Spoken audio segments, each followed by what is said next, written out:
PDN, TikTok, Patra Langkawi. Patra Langkawi, baik. Terima kasih. Okey, ni untuk bagi darah keluar sikit.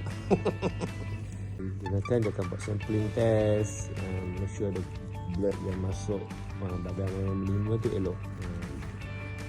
So, bila dah penuh tu, dia akan titit, dia ada alam. Minta maaf yang tak boleh tengok darah tu warna-warna merah ni. So, minta maaf tempat makanan.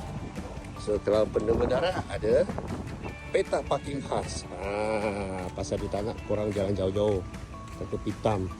Lepas tu, dia akan bagi satu tarik last. Okay, last 16 hari ni lah. Aku punya last is April lama.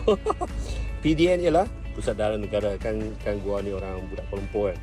So ni first time gua donate kat Langkawi. Yeay. Dia banyak kelebihan lah buat donation. So donation ni belakang ni banyak lah kelebihan dia. Okay, tu je.